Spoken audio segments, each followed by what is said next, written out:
போகிறார் இரண்டாம் வகுப்பு ஹன்சிஃபா.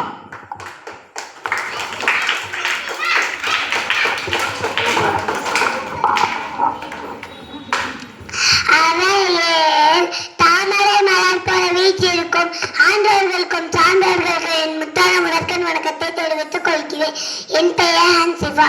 நான் இரண்டாம் வகுப்பு படிக்கிறேன். நான் இப்பொழுது பொங்கல் திருவிழாவை பற்றி பேச வந்துள்ளேன். பொங்கல் திருவிழா தமிழர் திருநாளாக ஒவ்வொரு வருடமும் தை மாதம் கொண்டாடப்பட்டு வருகிறது. பொங்கல் திருவிழா ஒரு அறுவடை திருநாளாகும். பொங்கல் திருவிழா தமிழர்களின் பண்பாட்டை கொண்டாடும் விதமாக 4 நாட்கள் விழா கொண்டாடப்படுகிறது. பொங்கல் முதல் நாள் போகி பண்டிகை. போகி பண்டிகை அன்று பழையான களிகளும் புதியன புதலும் வீட்டில் உள்ள பழைய பொருட்களை எரிப்பார்கள். இரண்டாம் நாள் தைப்பொங்கல். தைப்பொங்கல் அன்று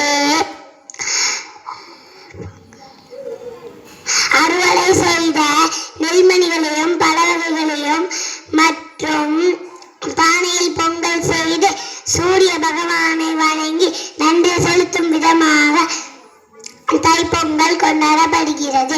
மூன்றாம் நாள் மாட்டுப்பொங்கல். மாட்டுப்பொங்கல் அன்று விவசாயிகளுக்கு உதவிய நமது நண்பரான மாட்டை தெய்வமாக வணங்கி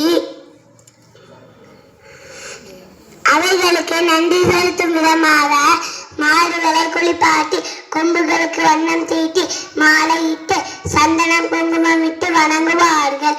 சிறு மற்றும் குடும் கிராமங்களில் மாடுகளை வைத்து ஜல்லிக்கட்டு போட்டிகள் நடைபெறும். காங்கேயம் காளைகளை அதிகமாக ஜல்லிக்கட்டு போட்டிக்கு பயன்படுத்துவார்கள். ஜல்லிக்கட்டு தமிழர்களின் வீர விளையாட்டாக கொண்டாடப்படுகிறது. நான்காம் நாள் காணும் பொங்கல். காணும் பொங்கல் மற்றும் உழவர் திருநாள். நாம் உயிர் வாழ உணவு, உடை, இருப்பிடம் தேவை. நாம் வாழ உணவை பயிரிட்டு கொடுத்த விவசாயிகளுக்கு நன்றி செலுத்தும் விதமாக உழவர் திருநாள் கொண்டாடப்படுகிறது.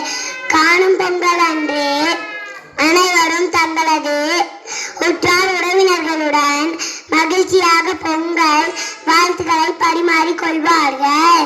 கவிதை. உழவர் கொடுத்த நெல்மணி அதுவே நாங்கள் வாழாவளி.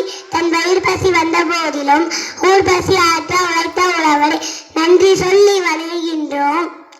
வாழ்வை வளமெற செய்த மிக்கி தமிழன் என்று சொல்லடா, தலை நிமிர்ந்து நில்லடா, விவசாயம் காப்போம், விவசாயி நமக்கு உயிர் கொடுத்த தெய்வம் என்று தோள் தட்டுவோம். நன்றி, வணக்கம். அருமை, அற்புதமாக பேசிய ஹன்சிஃபா. இரண்டாம் வகுப்பு ஹன்சிஃபா அவர்களுக்கு வாழ்த்துக்கள்.